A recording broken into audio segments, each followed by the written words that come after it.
Assalamualaikum warahmatullahi wabarakatuh. Kali ini kita akan menuju Kawah Putih Ciwidey Bandung. Sekarang kita sudah berada di tol Cipularang, sudah masuk wilayah Kabupaten Bandung nih. Ikuti terus ya kawan-kawan. Jangan lupa untuk like, comment, and subscribe.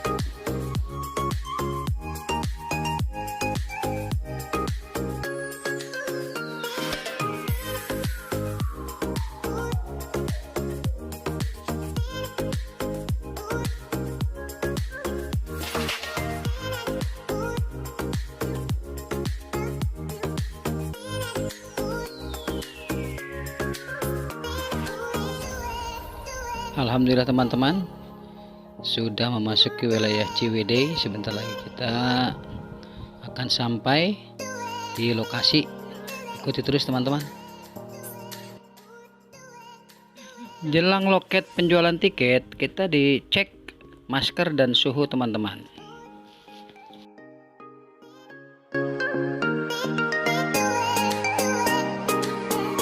Untuk tiket masuk dikenakan 35 per orang. Jadi karena kita berdua dan satu anak-anak tidak dihitung, maka dikenakan 70.000. Yang luar biasanya mobil dikenakan 150.000 teman. Saya rekomendasikan atau sarankan agar parkir di bawah hanya 10.000 dan naik ontang-anting ya, angkutan khusus ke kawah itu sebesar 20.000 pulang pergi. Jadi kita bisa ngirit 100.000 teman-teman. Lumayan kan?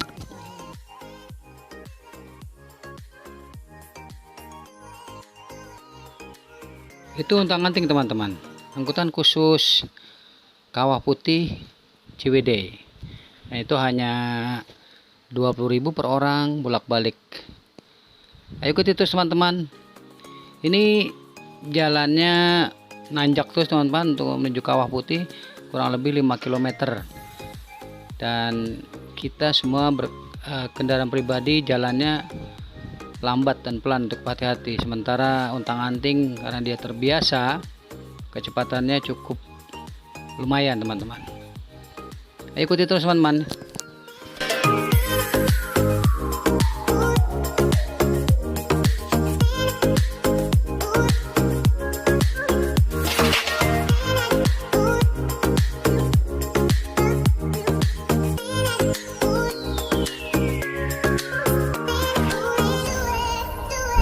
Kita ke Kawah Putih, Bray. Kawah Putih teman-teman. Nah, ini jalannya nanjak terus. Sekitar kurang lebih 3 kilo lagi. Ikutin kita terus ya, teman-teman. Sampai di tujuan. Nonton video.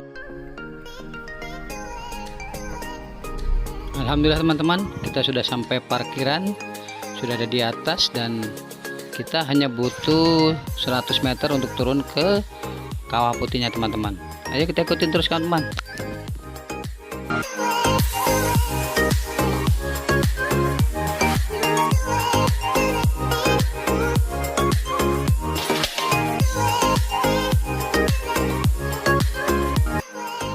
Oh ya teman-teman, jangan lupa untuk like, comment, and subscribe ya teman-teman. Terima kasih.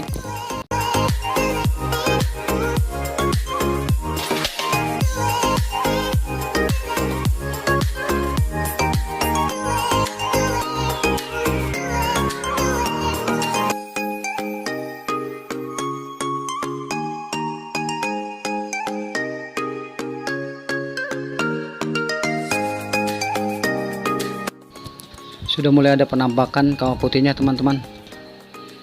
Ikuti terus ya teman-teman. Ini kurang lebih 100 meter kita berjalan menuruni tangga dan kita akan sampai ke lokasi Kawah Putih yang legendaris itu teman-teman. Yuk ikuti terus.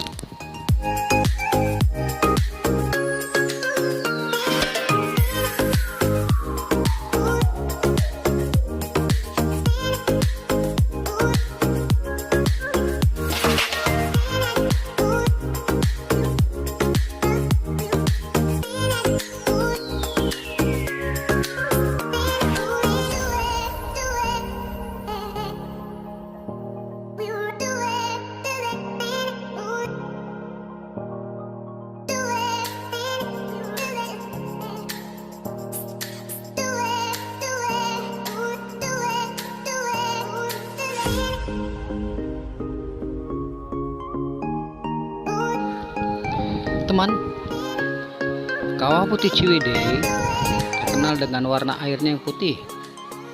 Sebenarnya warna putih dari kawah ini bukan berasal dari air yang ada di atas permukaan.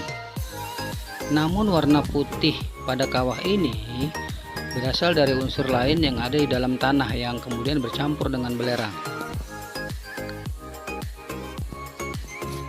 Anda akan melihat warna putih kehijauan pada bagian air. Struktur dan tekstur dari lapisan dinding bawah ini memang cukup unik. Apalagi pembentukan kawah ini juga berasal dari letusan Gunung Patuha yang sangat besar. Banyak pengunjung yang menjadikan tempat ini sebagai tujuan utama wisata saat liburan tiba. Kondisi dari Kawah Putih Bandung memang berbeda dibandingkan dengan tempat lainnya. Apalagi suasana yang bisa dinikmati para pengunjung juga dipengaruhi oleh faktor lingkungan yang ada di sekitar kawah ini. Jika kamu ingin berwisata ke tempat yang memiliki udara sejuk, mungkin Taman Hutan Raya Juanda bisa jadi solusi.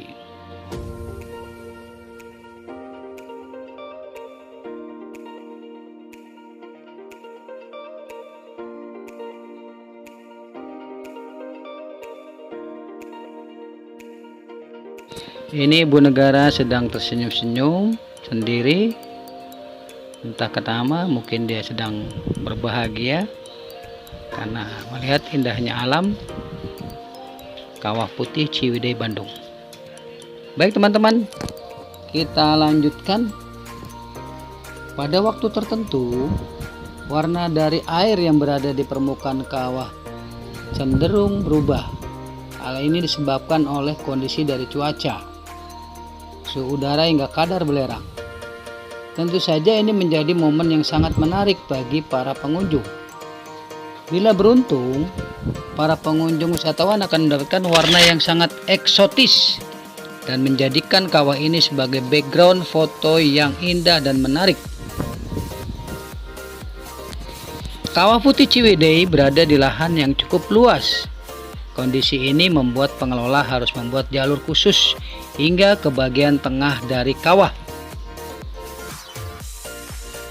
Hal ini untuk memudahkan para pengunjung menikmati suasana yang ada di bagian kawah. Suhu udara di kawah ini pada waktu tertentu cukup dingin.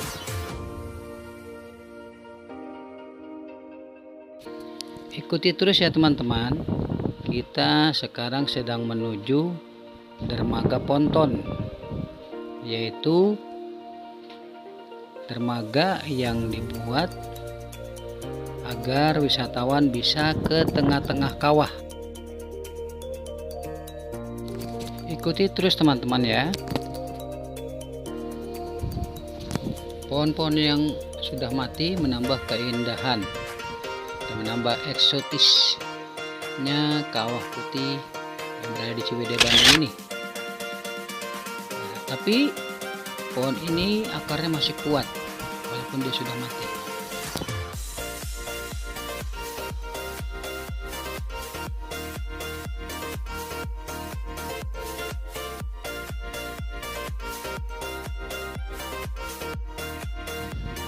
Kita sudah sampai di dermaga ponton teman-teman. Ini bagus untuk spot foto-foto ya, karena berada di persis di tengah-tengah Kawah Putih Ciwidey.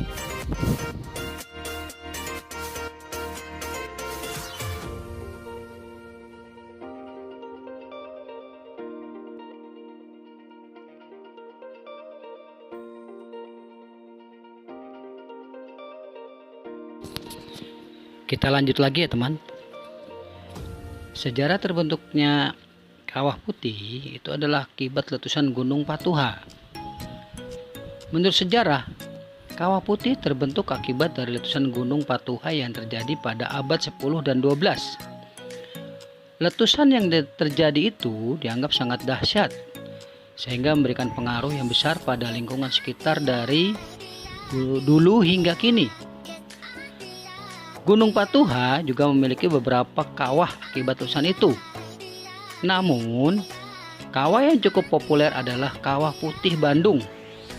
Hal ini dikarenakan kondisi dari kawah yang dianggap memiliki air berwarna putih.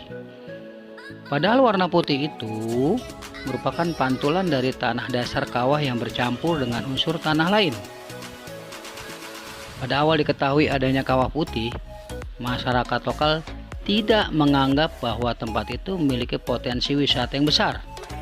Apalagi kepercayaan masyarakat sekitar kawah menilai tempat ini juga sangat angker. Karena burung-burung yang berterbangan di atas kawah ini mati, teman-teman. Padahal bisa saja matinya karena kadar belerang yang cukup tinggi. Hingga pada tahun 1987, seorang ahli geologi bernama Franz Wilhelm Junghun, mereka melakukan penelitian di puncak Gunung Patuha. Setelah dirinya sampai ke wilayah puncak, terdapat sebuah kawah yang menakjubkan dengan air kehijauan. Selain itu, di beberapa sisi juga terdapat aroma belerang yang sangat menyengat.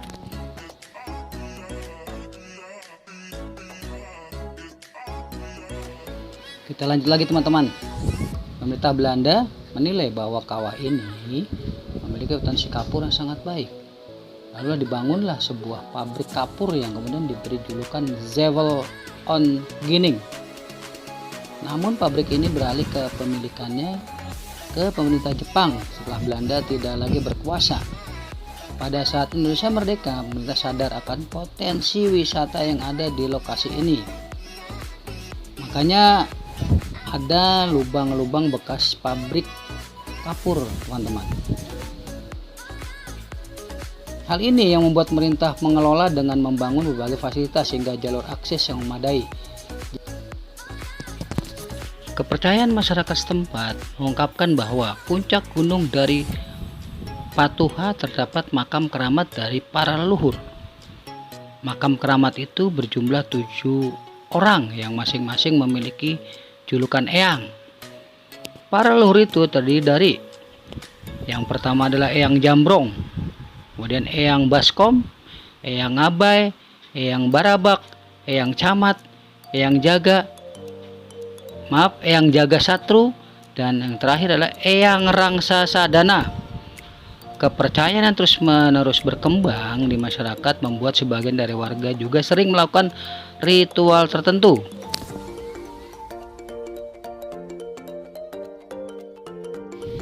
Kelihatan ini, teman-teman, lorong bekas pencarian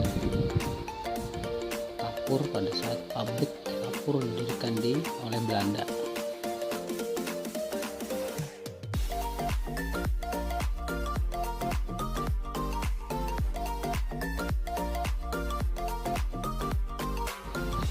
Teman-teman, kita kembali lagi ke atas, teman-teman ya. Kita akan menuju Skywalk Cantigi. Ikuti, teman-teman, yuk.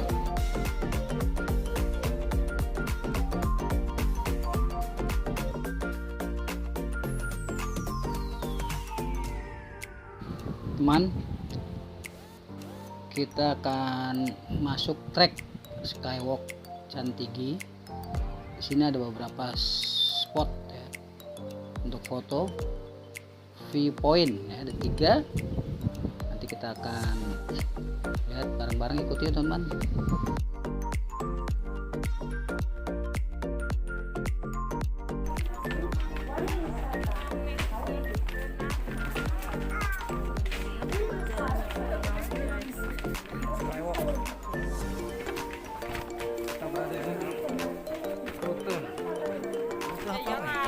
Trek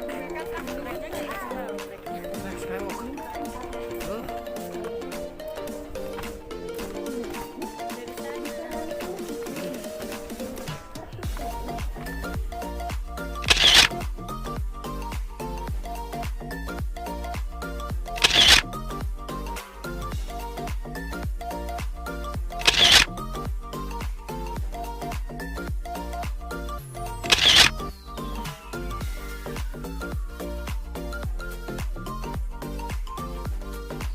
Lanjut ya, teman-teman. Kawah Putih dan Gunung Patuha dianggap sebagai Gunung Suci oleh para tetua lokal. Tokoh masyarakat sekitar Jawa Barat ini secara rutin melakukan kunjungan tahunan ke Kawah Putih untuk melakukan ruatan sebagai tanda penghormatan bagi roh leluhur yang yaitu yang 7 eyang tersebut yang saya sebutkan tadi. Nah, eyang yang ketujuh tersebut dipercaya masih menjaga Kawah Putih hingga saat ini dan akan menjelma sebagai sosok domba besar berwarna putih yang bernama domba lukutan.